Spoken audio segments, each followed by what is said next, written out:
달려오셨고, 우리 목사님은 용인이시죠? 수지인가요, 우리 목사님은? 수선. 수서. 네, 수서. 또 우리 전도사님은 또 강북이신데 어디죠? 은평구 불광동. 네. 반짝반짝한 동네에서 이렇게 오셨습니다. 참으로 감사하고, 윤성용 집사님은 숭실대학교 그 근처에 멀리서 동작구에서 이렇게 참석하고 계십니다. 제가 옛날에 어렸을 때 다녔던 중고등학교 때죠. 다녔던 교회에 지금은 장로님이신데, 그 교회 장로님이신데 원래 그분은 교회 다니는 분이 아니었습니다. 우리 중고등학교 때만 해도 주위의 친구들의 이야기를 들어보니까, 저는 직접 당한 적은 없지만 일명 그 깡패처럼 동네에서 삥 뜯는 사람 알죠? 그래서 학생들이 하교하는 길에 기다리고 있다가 학생들에게 삥을 뜯는, 나름대로 아주 등치도 크시고 운동도 잘하시고, 그리고 태권도 관장으로 이제 성인이 되셔가지고는 관장을 하셨을 정도로 아주 뭐 체격이 좋고 잘생긴 분인데, 중고등학교 때 그랬다는 겁니다. 껄렁껄렁하신 분이었습니다. 그런데 그분이 어느 날 우연히 교회에 나왔다가 예수님을 영접하고,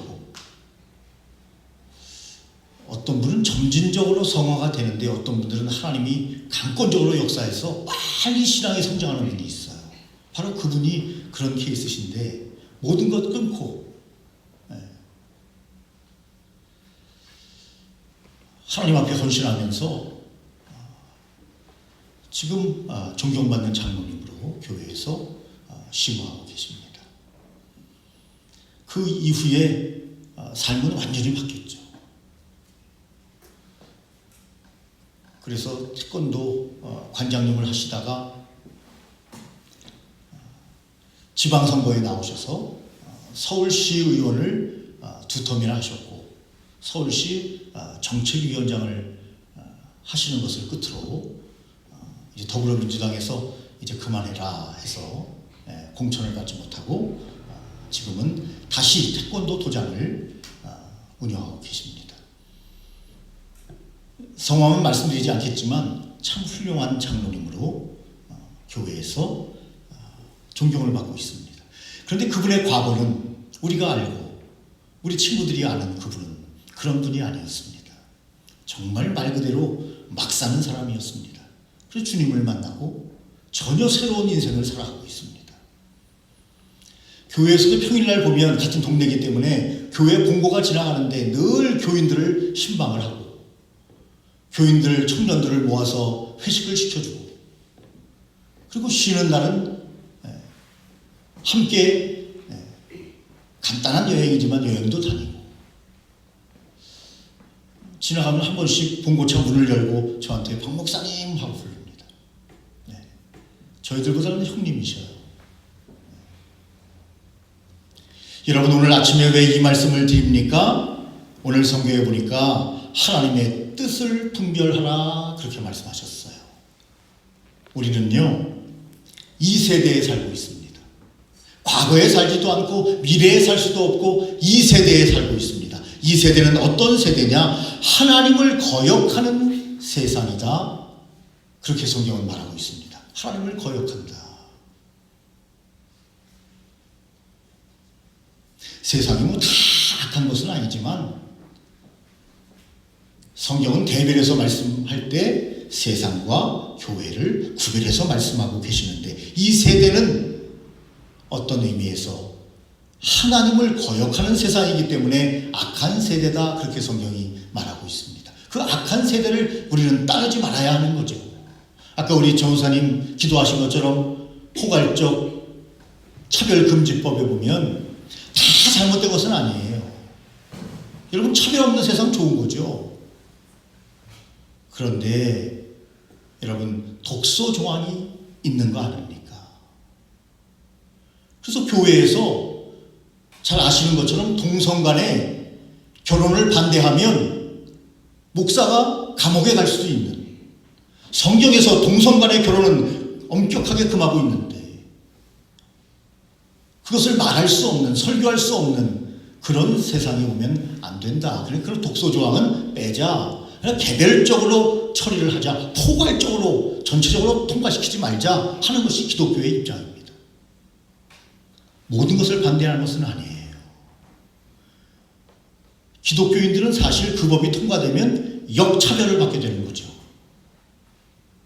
기독교인이 가만히 있다가 황당한 일이 벌어지는 것입니다. 그래서 한번 말씀을 드렸죠. 케이크를 만드는 미국 사람인가요? 그분이 동성 결혼에 그 케이크를 사용한다고 만들어달라고 했을 때 거부했습니다. 나는 신앙적인 양심으로 동성 결혼에 케이크를 만들 수 없다. 어떻게 됐습니까? 감옥에 갔다는 거죠. 지금 여러분, 선진사회에서, 선진국에서 그런 일들이 벌어지고 있습니다. 그래서 우리가 정말 여러분, 물론 잘 해보려고 종교적인, 정치적인 지도자들이 하고 있지만 이 세대를, 성경은 악한 세대, 하나님을 거역하는 세상, 이 세상을 우리는 어떻게 해야 되는가, 따라가야 되는가, 동참해야 되는가, 그 악한 부분이 있었을 때 우리는 성경에 보니까 본받지 말고 따라가면 안 됩니다. 여러분, 본받는 것은 뭡니까? 행위를 모방하는 거죠. 행위를 모방하는 것입니다. 모방하고 세상이 다 그러니까 우리 예수 믿는 사람도 당연히 그래야지 라고 생각하지 말고, 본받지 말고 어떻게 해야 됩니까? 마음을 새롭게 하라. 그렇게 성경은 우리에게 말씀하고 있습니다. 아까 말씀드린 그 장로님처럼 여러분, 사람을 움직이는 것은 마음인데 그 마음 속에 성령님이 역사하시면 여러분, 새롭게 될 수 있다고 하는 확신 속에, 물론 여러분, 우리가 성경에 보면 하나님의 성령께서 우리에게 역사하시지만 우리도 결단하고 우리도 다짐해야 된다 하는 것도 결코 광고하고 있지 않습니다. 그러니까 다 성령님이 알아서 하시겠지, 나는 그냥 뭐 내 마음대로 살면 성령님이 강력하게 역사하시겠지, 여러분, 그렇게 생각하는 것은 오해라는 것입니다. 성령님도 역사하시지만 우리도 마음의 결단을 해야 된다고 하는 것을 성경은 분명히 말씀하고 있는데, 그러한 의미에서 마음을 새롭게 하고, 다른 말로 하면 뭐죠? 과거의 삶을 버리는 거죠. 아까 그 장로님께서 과거의 삶을 버린 것처럼 예수님 때문에 과거의 삶을 다 버려버리고 예수님 앞에 온전히 헌신하는 사람이 된 것처럼, 그래서 우리는 그 형님을 볼 때마다 우리 친구들은 야, 그리고 감동을 해요. 지금도 과거를 아니까요. 과거의 삶을 버립니다. 그리고 질적으로 새로운 생활로 변화되는 겁니다. 하나님께서 원하시는 선하고 기뻐하시고 온전하신 뜻을 분별하는 삶으로 나아가는 것입니다. 그렇게 마음을 새롭게 하라. 마음은 사실 마음으로 표현되어 있지만 몸도 포함되고 있습니다. 전 인격을 의미합니다. 전 인격적으로 우리의 마음을 새롭게 하라. 물론 가장 중요한 것은 내적 본성의 변화죠. 내적인 변화죠. 그러나 그것이 점점 외적으로, 육체적으로도 나타나게 된다는 것입니다. 여러분, 분별하도록 하라. 새롭게 함으로, 어느 정도 비슷한 말씀입니다. 여러분, 분별하도록 하라. 이 세대를 분별하고 본받지 말고 마음을 새롭게 하고 변화를 받으라. 그리고 하나님의 선하시고 기뻐하시고 온전한 뜻이 무엇인지를 분별하라 했는데, 여러분, 분별하라는 말씀이 뭡니까? 헬라어의 도카마 제인이라고 하는 말인데, 성도 자신의 삶을 시험대에 올려 그 행위가 하나님의 뜻에 부합하는지의 여부를 확인한다 하는 것입니다. 여러분, 우리 성도님들이 더욱더 저와 여러분들이 하나님 앞에 이 아침에 변화를 받아 새롭게 되도록 성령님 오시옵소서. 그리고 저도 결단하겠습니다 하는 그러한 귀한 여러분 성령님의 역사가 저와 여러분들에게 이 시간 함께 하시기를 예수님의 이름으로 축원합니다. 여러분, 성경에 보니까 마음을 새롭게 함으로 뭘 받아요? 변화를 받아. 이 변화를 받는다고 하는 것은 현재 시대로 되어 있습니다. 현재 시대. 나는 과거에 그런 사람이었어. 나는 미래에 이제 주님께 쓰임 받을 거야. 어떤 분들은 지금부터 예수님 믿을 필요가 없다는 거예요. 죽기 5분 전에 예수님을 믿으면 되지. 여러분, 언제 죽을지 어떻게 압니까? 그런데 그렇게 말하는 분들이 있습니다. 아직은 나는 예수 믿을 때가 되지 않았다. 여러분, 오늘 변화를 받아 이 말씀을 보면 말씀드린 것처럼 현재 시제로 되어 있습니다. 지금 변화를 받아야 합니다. 지금 새로워져야 합니다. 지금 예수님을 만나야 합니다. 지금 간절히 성령님을 간구해야 합니다. 뿐만 아니라 현재 시대는 무엇을 얘기합니까? 지금부터 계속적인 변화를 가리킵니다. 계속적인 변화가 있어야 함을 성경은 우리에게 여러분 말씀하고 있는 겁니다. 그리고 여러분, 이 변화를 받아라는 뜻에 보면 수동태로 되어 있습니다. 뭡니까? 변화의 주체가 내가 가진 성령 하나님이시다 하는 것은 분명합니다. 그래서 우리는 기도합니다. 오늘도 예배합니다. 주님이 저를 변화시켜 주시옵소서. 그러나 명령문으로 되어 있습니다.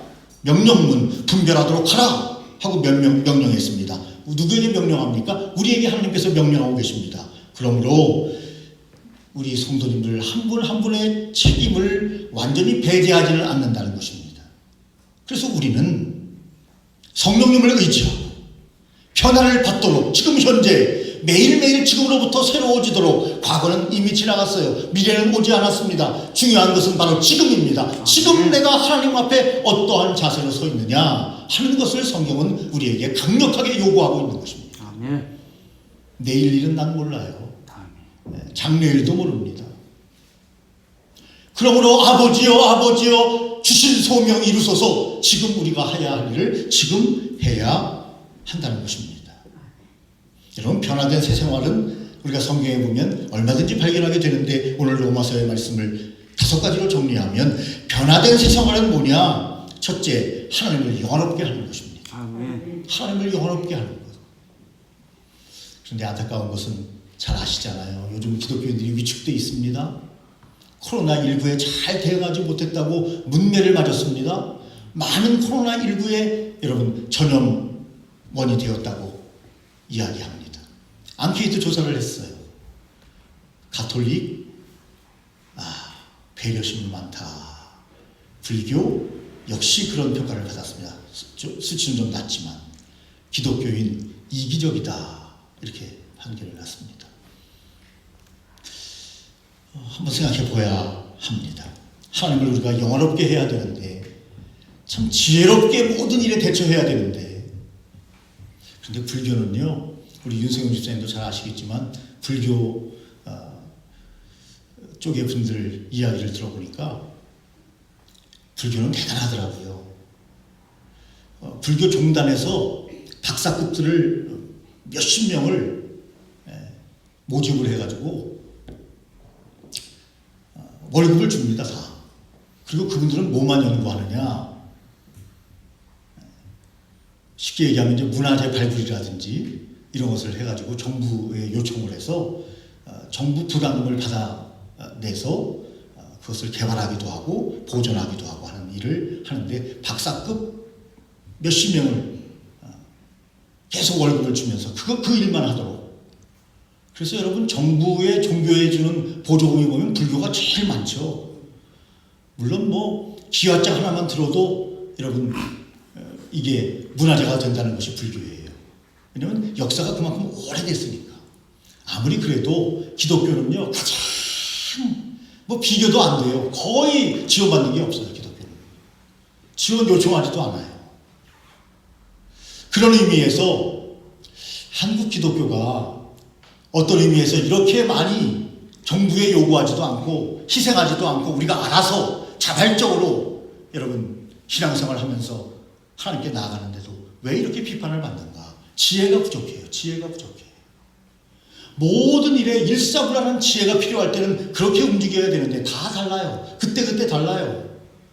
그래서 오해를 받는 경우도 상당히 있습니다. 잘못하는 경우도 많이 있지만 우리가 종교개혁주의를 맞이해서 우리가 잘못된, 개인적으로 잘못된 것, 또한 교회적으로 잘못된 것, 이런 부분에 대해서도 우리가 스스로 점검을 해봐야 되겠지만 오해받는 부분도 많다. 왜? 일사불란하게 움직이지 못하기 때문에 지혜로워야 되는데 성경에는 모처럼 지혜로우라 그랬어요. 우리 보고 뱀처럼 지혜로우라 그랬는데 뱀이 얼마나 지혜로워요? 만물의 영장인 인간 아담과 하와를 꼬드겨서 범죄하도록 만든 여러분 뱀이 얼마나 지혜롭습니까? 그러니까 그 말에 솔깃하는 거예요. 사기꾼들이 얼마나 솔깃하게 이야기를 잘합니까? 사기꾼 중에 말하지 못하는 사람은 없다 할 정도로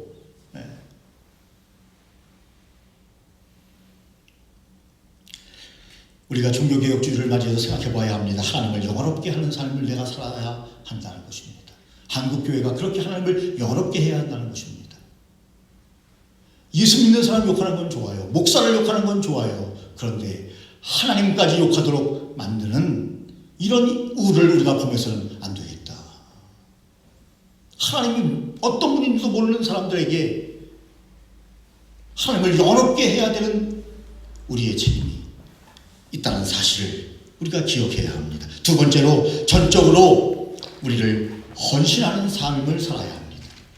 헌신하고 싶어도 안 돼요. 뭐가 없으면 안 됩니까? 믿음이 없으면 안 돼요. 그래서 성경은 믿음의 분량대로 자신을 헌신하라 그렇게 말하고 있습니다. 믿음이 큰 사람은 그만큼 더 많은 헌신을 해야 합니다. 거기에 맞는 헌신을 해야 합니다.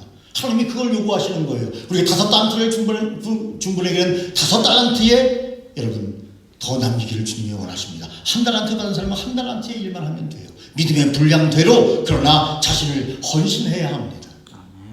그래서 여러분 한국교회가 조금 더 이 약자 보호 프로그램을 많이 만들어야 한다. 그런 의견이 있어요. 약자 보호 프로그램을 많이 만들어야 되고 약자와 함께 하려고 해야 하고 옛날에 우리 선조들은 그랬습니다. 우리 믿음의 선배들은 그랬습니다. 서럽도록 달려갔고 힘들고 어려운 곳으로 달려갔고 굶주린 고아와 그리고 미망인들에게 달려갔던 것이 바로 한국교회 아닙니까? 그런데 지금은 이 약자 보호 프로그램이 여러분 개발하려고도 하지 않는 이런 것에 대한 믿음의 분량대로 우리가 헌신하고 교회에서도 헌신하고 봉사해야 되지만 사회에 나가서도 해야 하는데 그것이 부족하지 않았는가. 변화된 세상화를 하려면 세 번째 보니까 이웃을 내 몸과 같이 사랑하라 그랬는데 여러분 참 어렵죠. 참 어렵습니다. 저부터도 참 어렵습니다. 여러분 자기 몸은 얼마나 사랑합니까 사실. 자기를 위해서 옷 사는 거 100만 원짜리도 아깝지 않은 사람들 많아요. 200만 원짜리도 아깝지 않은 사람 많아요. 다른 사람을 위해서 10,000원도 여러분 선한 일에 쓰지 않아요. 우리의 삶이 이웃을 자기 몸처럼 내 몸처럼 사랑하라고 했는데 여러분 물론 어렵다고 말씀드렸습니다. 그러나 믿음의 분량대로 하나님의 은혜대로 우리는 그때그때 쓰임받을 수 있는 삶을 살아야 합니다. 네 번째 성령의 열매를 풍성히 맺는 삶이 우리에게 필요합니다. 성령의 열매는 잘 아시는 대로 사랑과 희락과 화평과 오래 참음과 자비와 양성과 충성과 온유와 절제다 그렇게 말씀했습니다.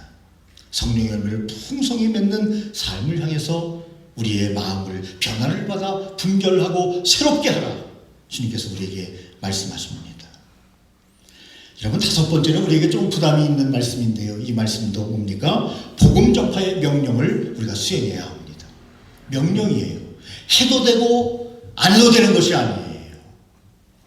저번 주에 우리 성도님들 좀 실천하신 것 같아요. 제가 부탁을 드렸죠. 우리가 이번에 코로나19 시대라 직접 나가서 전도하기는 어렵지만 담임 목사 설교라도 좀 많은 분들에게 좀 단톡방 같은데 손가락만 왔다 갔다 하면 되니까 복사 붙여넣기 복사 붙여넣기 복사 붙여넣기 날리기 툭툭툭 누르면 그냥 척척척 알아서 몇백 명에만 날아가지 않습니까? 우리가 그것도 중요한 선교의 도구가 되기 때문에 그렇게 하자. 아마 몇 분이 실천하셨는지 제가 기대했던, 제가 어느 정도 바라는 타수가 있어요. 제가 늘 보내는 데가 있기 때문에 그것보다 좀 많이 올라갔습니다. 여러분 감사드립니다. 복음 전파의 명령을 우리는 수행해야 합니다. 여러분 몰몬교 젊은 사람들, 여러분 가끔가다 예수 믿으세요 그리고 다니는 젊은이들을 우리가 만나지 않습니까? 길거리에서 만납니다. 이단입니다. 몰몬교입니다. 이 몰몬교는요 5년 동안 젊은 친구들이 외국에 나가서 복음을 전파해야 됩니다. 의무적으로. 그래서 그 친구들이 여기 한국에 온 거예요. 외국에 온 것입니다. 5년 동안은 의무적으로 가장 중요한, 가장 왕성한 청년 때 5년을 딱 떼어서 여러분 몰몬교를 증거하는데 그들이 나서는 겁니다. 자발적으로 하는 거죠. 자기들은 몰몬교인이니까. 우리는 기독교인입니다. 그런데 우리가 복음 전파의 명령을 얼마나 잘 수행하고 있는가. 주님을 증거하는 것에 우리가 부끄러워할 때가 많이 있습니다. 여러분 복음은 부끄러운 것이 아닙니다. 복음은 생명을 살리는 일입니다. 여러분 잘 아시는 대로 우리가 아직 죄인 되었을 때 그리스도 예수께서 우리를 위해서 오심으로 우리를 대속하시고 모든 죄를 과거의 죄, 현재의 죄, 미래의 지을 죄까지 다 용서해 주시고 믿기만 하면 하나님의 자녀가 되는 놀라운 은혜를 우리에게 주셨는데, 요즘 뭐 코로나19 시대지만 등산하는 사람들이 얼마나 많고 자전거를 타는 사람들이 얼마나 많은지요. 왜 그래요? 건강 때문에 그렇습니다. 이 세상에서 조금 더 살아보려고. 물론 나쁜 거 아니에요. 건강에 사는 게 좋은 겁니다. 네. 그런데 우리가 영적인 일을 위해서는 얼마나 힘쓰고 애쓰고 있는가. 이 세상의 삶은 길어야 100년이지만 저 세상의 삶은 영원한 삶이라고 성경이 분명히 우리에게 말씀하시고 하나님이 말씀하시는데 우리는 그것을 믿는데 왜 그것을 전파하지 못하는가? 몰몬교회 청년들은 자기의 인생 가장 중요한 황금기의 청년 때의 5년을 헌신하는데 마치 우리 젊은이들이 군대에 가는 것처럼 그들은 딱 그것을 기억했다가 무조건 실천합니다. 어떤 친구들은 대학원을 중단하고 어떤 친구들은 직업을 내려놓고 많은 희생을 하면서 그들은 자기들의 종교를 위해서 그렇게 헌신하는 것입니다. 그런데 참 복음을 믿는다는 우리는 어떻게 우리의 삶을 살아가고 있습니까? 먹고 마시고 즐기고 세상 사람과 똑같지 않느냐? 물론 뭐 인간이니까 똑같이 살아갈 수밖에 없습니다. 또 그것이 당연한 것입니다. 그런데 무엇인가는 한 가지, 두 가지 다른 것이 있어야 되는데 그 중에 하나가 하나님을 영원롭게 하는 것이고 두 가지만 말한다면 복음 전파의 명령을 수행하는 것입니다. 예수 믿는 사람이기 때문에 이 두 가지는 반드시 해야 되는데 우리는 그렇게 하지 않습니다.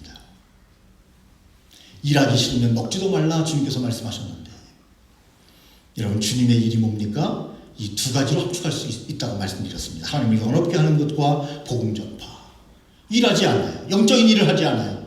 그런데 우리는 육신이 약하기 때문에 어쩔 수 없이 음식은 계속 공급받아야 하고 먹어야 합니다.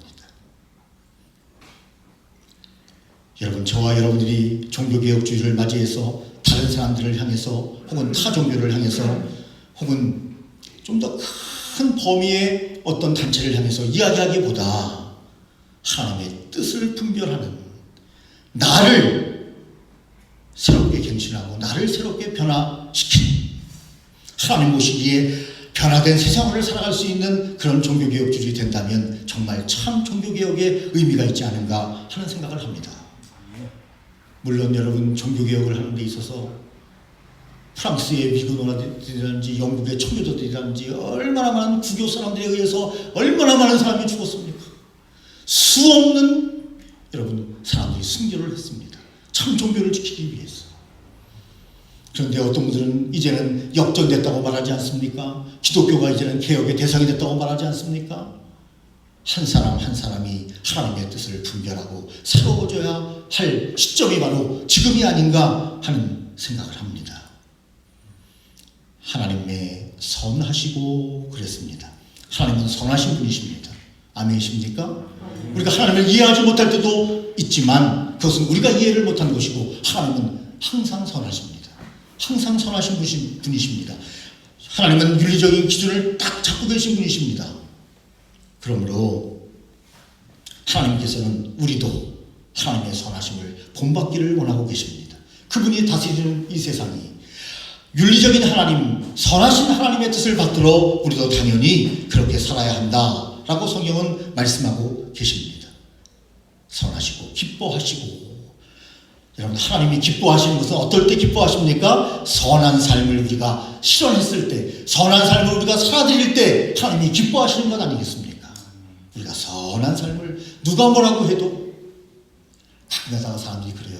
내가 착하게 살지 말아야겠다. 이제는 악하게 살아야 되겠다. 아버지의 뜻이 아니에요. 그거는요. 하나님의 뜻이 아닙니다. 여러분, 이동원 목사님 유명하시죠? 지구촌 교회 이동원 목사님 아들이 미국에서 변호사인데 얼마 전에 세상을 떠났습니다. 2주도 안 됐어요. 세상을 떠났어요. 여러분, 올 때는 순서가 있지만 갈 때는 순서가 없어요. 미안하지만 우리의 자녀들 얼마나 소중합니까? 그런데 여러분, 우리가 기도해야 합니다. 기도해야 합니다. 이동원 목사님 아들은 아버지보다 먼저 갔어요. 여러분, 우리에게 그런 일이 오지 않도록 우리 간절히 기도해야 합니다. 우리가 어떻게 할 수 없어요. 그렇기 때문에 주님을 더욱더 의지해야 되는데, 하나님은 선하신 분이시기 때문에 그 선하신 하나님 앞에 기도함으로 먼저 우리가 하나님 앞에 여러분 기도의 씨앗을 심어야 합니다. 너무 우리가 여유로운 거 아닌가요? 너무 우리가 태평성대를 맞이했던 백성들처럼 너무나 편안하게 삶을 사는 것이 아닌가요? 하는 생각을 해야 하는데, 이동훈 목사님 참 믿음이 좋은 분입니다. 내 아들이 먼저 세상을 떠났지만 좋은 며느리와 자녀를 두고 세상을 떠나가신 나는 감사하다. 지금까지 똑똑한 아들을 주어서 나에게 근심하지 않게 하시고 늘 명랑하고 신앙 좋았던 그 아들을 상기할 수 있게 해주신 하나님께 감사하다. 그런 감사의 기도를 올려서 여러분 언론에서 이런 많은 대소투표를 하고 있습니다. 여러분, 그거 쉬운 거 아니에요. 흉내를 내면서 되는 게 아니에요. 아들이 죽었어요. 첫째 아들도 아니고 둘째 아들이 죽었어요. 그게 그냥 쇼로 되는 게 아닙니다. 마음에 진실할 땐 마음이 없으면 어떻게 그런 표현을 할 수 있습니까? 그것이 뭐가 감사합니까? 자기 아들이 먼저 죽었는데 무엇이 감사합니까? 암으로 고생하다 죽었는데 무엇이 감사합니까? 오랜 세월 암으로 고생을 했어요. 그런데 감사의 기도에 그것도 들어있습니다. 하나님 아버지, 암으로 말미암아 고통 중에 있었는데 고통을 끊어주시니 감사합니다. 고통을 끊어주시니 감사합니다. 우리 아버님도 암으로 돌아가셨는데, 물론 간경화도 거의 암인데, 돌아가시기 전날 그렇게 울부짖으셨대요. 너무나 아파가지고. 그런데 우리 어머니는 임종을 못 보셨어요. 아버지 기도원에 계시다 돌아가셨는데, 아버지 빨래를 빨러 내과에 가셨다가 오니까 사람들이 돌아가셨는데 물어보니까 그렇게 우시더래요. 혼자 그렇게 우시더래요. 아들들이 있으면 뭐합니까? 가까이 한 번도 여러분 빨래를 빨아들인 적도 없고 수정한 적도 없고, 배가 이렇게 복수가 쳐서 나오고 계시는데, 한 번은 제가 형하고 갔더니 화장실을 가시는데 복수가 이렇게 차니까 뒤처리를 잘 못하시는 거예요. 저보고 좀 닦아달라고 하시더라고요. 그래서 그거 한번 닦아준 적이 있습니다. 여러분, 우리의 인생에 있어서 우리의 삶이 이런 지금 우리가 행복한 삶이 계속되기를 우리는 원하고 있지만, 기도하지 않으면, 주님이 역사하지 않으면, 주님의 선하심이 우리의 삶에 계속 나타나지 아니하면, 하나님이 기뻐하시는 삶, 선한 삶을 계속 살지 아니하면 우리의 삶이 어떻게 정해질지는 아무도 몰라요. 여러분, 하나님만이 아십니다. 내일 일을 아십니까? 1분 후에 일을 아십니까? 온 가족이 여러분 여행을 떠났다가 사고로 일가족이 숨지는 경우도 여러분 있고, 우리가 언론에서 보지 않습니까? 엄마가 일 나갔어요. 이혼을 했는데 일 나갔는데 아이들 둘이 있다가 여러분 불이 나가지고 라면 끓여 먹다가 여러분 둘째는 사망했어요. 여러분, 우리의 삶에 있어서 정말 오늘 현재 시제라고 말씀드렸습니다. 오늘 편안을 받아 하나님 앞에 지금 우리가 어떠한 자세를 가지고 우리의 삶을 살아야 되는가는 매우 중요하다는 말씀을 드리고 있습니다. 하나님의 선하심이 우리를 통해서 나타나야 하고, 그래서 주님이 우리의 삶을 보며 기뻐하셔야 되는데, 여러분, 저나 여러분이나 조금 더 하나님 앞에 긴장된 상태에 있어야 되지 않겠는가 하는 생각을 합니다. 저는 지금 우리 장로님 앞에서 죄송하지만 이제 나이가 60이 가까이 가는데도 이렇게 잠잘 때 꿈을 자주 꾸는 게 뭐냐면 시험 보는 꿈을 자주 꿔요. 시험. 우리 지금 이성모 목사님이 지금 대학원에서 시험 기간인데 시험 보는 꿈을 자주 꿔요. 희한하게. 그래서 딱 깨다 보면은 시험이 아니에요. 시험이 아니에요. 그런데 꼭 꿈에요. 문제를 막 못 풀고 너무 어렵고 막 뭐가 후회가 되냐면 공부했어야 되는데 공부를 왜 못했는가 이런 악감이 막 와요. 모르겠어요. 문제를. 꼭 시험 꿈이 꼭 그래요. 모르겠어요. 그래서 땀을 쫄쫄 내고 있다가 깨보면 꿈이에요. 이야, 지금도 이런 꿈을 꾸네. 계속 꿔요. 계속. 꿈을 꿨다 하면 시험 보는 꿈이에요. 별로 좋지 않아요. 위축돼 있어요. 막 이렇게 막 구부리고 잘 거예요. 그때 시험 문제가 확 모르니까 말이죠. 여러분, 우리의 삶에 있어서 하나님의 온전하신 뜻이 무엇인지 분별하도록 하라고 우리에게 말씀하고 계십니다. 성경에 보니까 두 마음을 품지 마라 이렇게 말씀하셨어요. 두 마음을 품지 마라. 세상도 좋아하고 하나님의 말씀도 좋고 이렇게 두 마음을 품지 말라 그랬어요. 그러면 늘 갈등하게 돼요.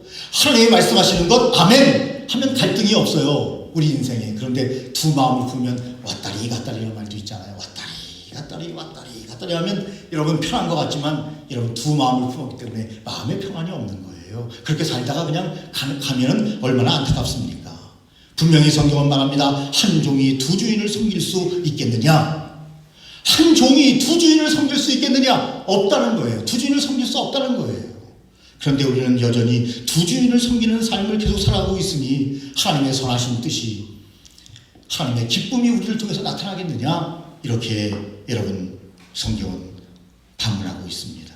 여러분 시편 24편 3절에서 6절 말씀에 보면 하나님의 성산에 오를 자를 가리켜 이렇게 말씀합니다. 곧 손이 깨끗하며 마음이 청결하며 뜻을 허탄한 데 두지 아니하며 거짓 맹세치 아니하는 자로다. 그렇게 말했습니다. 하나님의 성산에 오를 자는 이런 사람이다. 이렇게 시편에 여러분 말씀하고 계십니다. 여러분, 저와 여러분들은 선과 의를 사랑해야 합니다. 그리고 이웃을 사랑하고 형제를 사랑해야 합니다. 특별히 예수님을 사랑해야 합니다. 여러분, 종교개혁주의라고 말씀드렸습니다.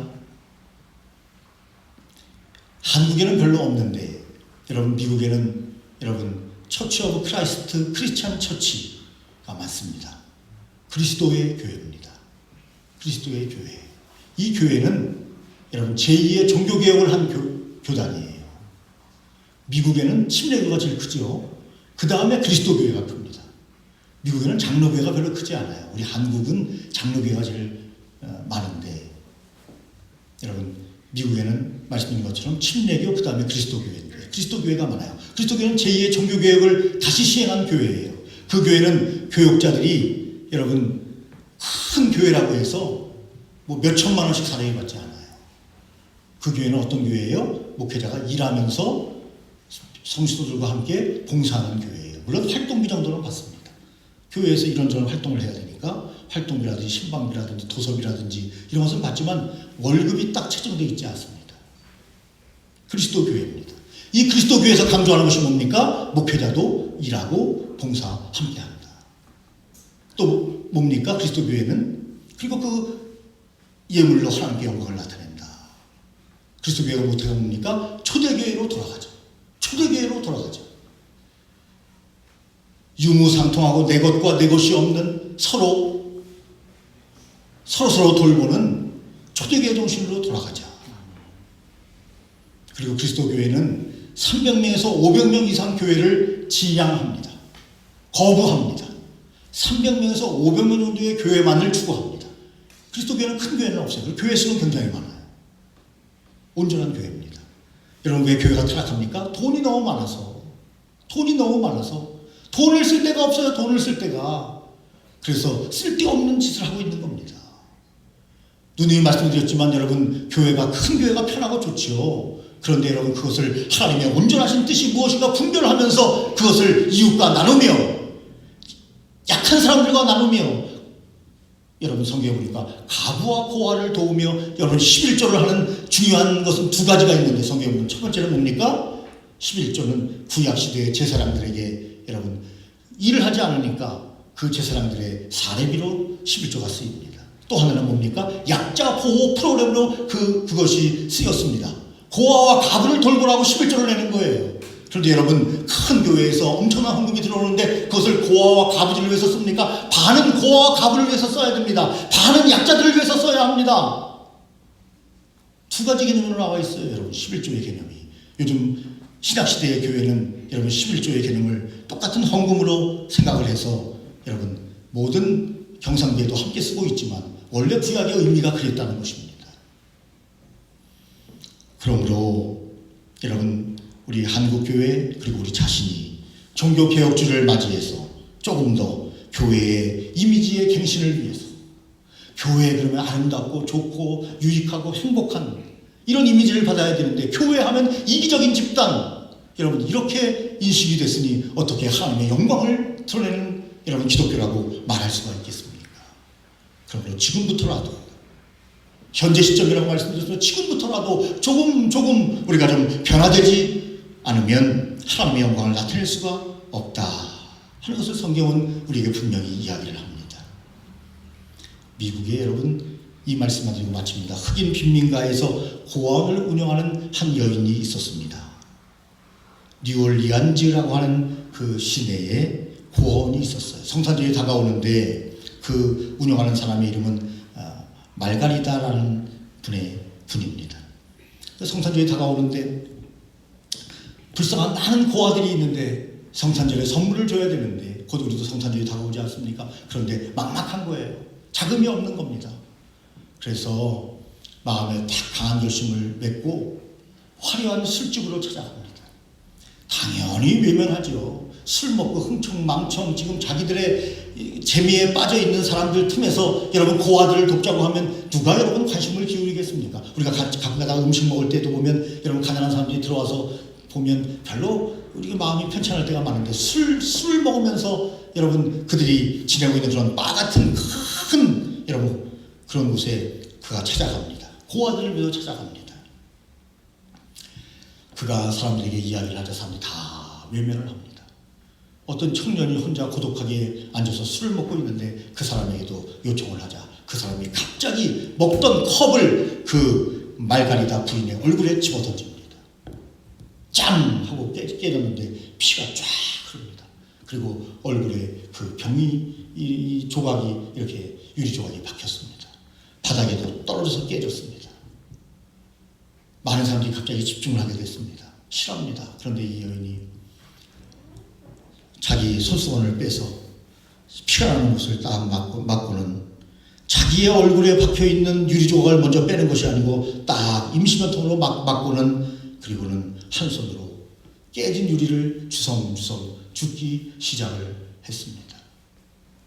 그것을 보고 많은 사람들이 감동을 하여 그 술집에 있는 모든 이들이 모금을 하기 시작했고 그리고 그 병을 던진 사람은 자기의 지갑을 자기가 먹던 그 탁자 위에 놓고 그리고 자그마한 쪽지가 써 있다고 합니다. 고아들을 위해서 내 지갑을 내놓는다. 그런 내용의 문구를 놓고 그 청년은 황급히 사라졌다고 합니다. 그리고 많은 사람들이 동참을 해서 고아원에 있는 많은 어린이들이 유익한 행복한 성탄절을 맞이했다고 합니다. 여러분 이런 예를 볼 때마다 아직 미국은 살아있구나. 역시 청교도 정신이 살아있고 기독교 국가가 맞구나 하는 생각을 할 때가 있습니다.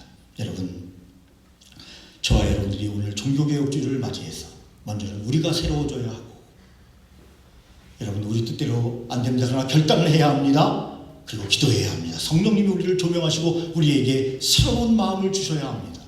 그래서 선하시고 기뻐하시고 온전하신 주님의 뜻이 무엇인지 분별하면서 우리의 삶을 사는 하나님을 향하여 나아가는 발걸음이 늘 행복한 왜냐하면 마음을 딱 정하면 행복해요. 그러나 두 마음을 가지고 있으면 행복할 수가 없어요. 이것에 대한 확신이 없으면 우리는 행복할 수가 없습니다. 하늘로부터 말할 수 없는 평강의 은혜가 임하지 않습니다. 그러나 마음을 딱 정하고 하나님의 온전하신 뜻이 무엇인지 분별하는 사람에게는 하나님의 은혜가 함께해서 여러분 좁은 길을 가도 항상 기뻐하는 삶을 살아갈 수 있다고 성경은 우리에게 말씀하고 있고, 우리의 선조들이 많이 그렇게 살았고, 동시대를 살고 있는 이동원 목사님이 그렇게 살고 있고, 그분의 관점을 딱 보면 바로 그거죠. 이 세상에 우리 아들이 떠났지만 이 세상은 영원히 살 수 없음을 이미 알고 계셨고, 안타까운 것은 아들이 먼저 가서 그렇지. 그리고 영원한 저 천국, 우리가 영원히 가야 될, 어제요 제가 태어나서 처음으로 마무리를 갔습니다. 태어나서 처음이에요. 네. 제가 얼마나 오래전에 태어났는지 아시죠? 그런데 처음 마무리 공동묘지 얼마나 많이 들어봤습니까? 마무리 공동묘지를 가봤는데요, 유명한 사람들이 얼마나 묻혀있는지를 몰라요. 이정표가 살게 돼 있더라고요. 유명한 음악인들도 있고 대중예술인들도 있고 철학인 뭐 교수들도 있고 그렇게 유명한 사람들이 많이 묻혀있어요. 마무리에. 네. 마무리 공동묘지 많이 들어봤지 않습니까? 처음 가봤어요. 근데 어제. 이야, 그렇게 많은 사람이 누워있더라고요. 유명한 사람도 많이 누워있고. 언젠가 우리도 거기 누워야 합니다, 여러분. 저도 누워야 되고 여러분도 누워야 합니다. 봄, 여름, 가을, 겨울을 거기서 보내야 합니다. 네. 그래서 오늘이 중요합니다. 오늘이 중요합니다. 오늘은 우리의 날, 하나님의 선물, 하나님이 오늘 우리에게 축복을 주신 날, 이 날 우리의 마음을 새롭게 함으로 변화를 받아 하나님의 선하시고 기뻐하시고 온전한 뜻이 무엇인지 분별하면서 우리의 삶을 살아가시는, 그래서 하나님으로부터 놀라우신 은혜의 삶이 늘 이어지는 귀한 삶이 되시기를 예수님의 이름으로 축원합니다. 전능하신 하나님 아버지,